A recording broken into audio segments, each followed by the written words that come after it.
চিরপ্রতিদ্বন্দ্বী ব্রাজিলকে এবার ৪-১ গোলে বিধ্বস্ত করেছে আর্জেন্টিনা। এ যেন ব্রাজিলের জালে আর্জেন্টাইনদের গোল উৎসব। তবে এত বড় জয়কে শুধু নিজেদের নয়, বরং বাংলাদেশের সাথে ভাগ করে নিতে চায় দেশটি।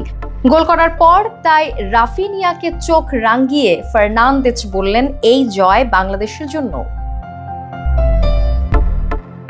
আর্জেন্টিনার এই জয়ে বড় অবদান ছিল ফার্নান্দেজের। দলের দ্বিতীয় গোলটি করেন চেলসির এই মিডফিল্ডার। ম্যাচের পর তাই সামাজিক মাধ্যমে ফার্নান্দেজের প্রথম বার্তাটি ছিল রাফিনিয়ার জন্য।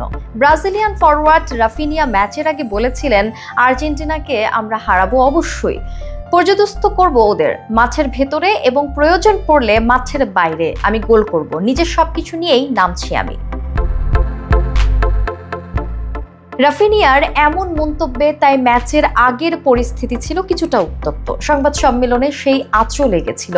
শেষ পর্যন্ত রাফিনিয়ারা মাঠে তেমন কিছুই করতে পারেননি, বরং আর্জেন্টিনার একতরফা ও দাপুটে ফুটবলের প্রদর্শনীর সামনে তারা ছিলেন অসহায়।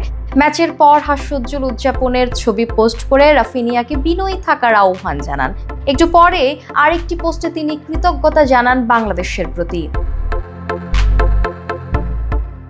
বাংলাদেশকে উদ্দেশ্য করে এনসো ফার্নান্দেজ লেখেন, অবিশ্বাস্য সমর্থন ও বার্তাগুলোর জন্য ধন্যবাদ বাংলাদেশ, এই জয় আপনাদেরও। সেখানে পাশাপাশি ছিল আর্জেন্টিনা ও বাংলাদেশের পতাকা।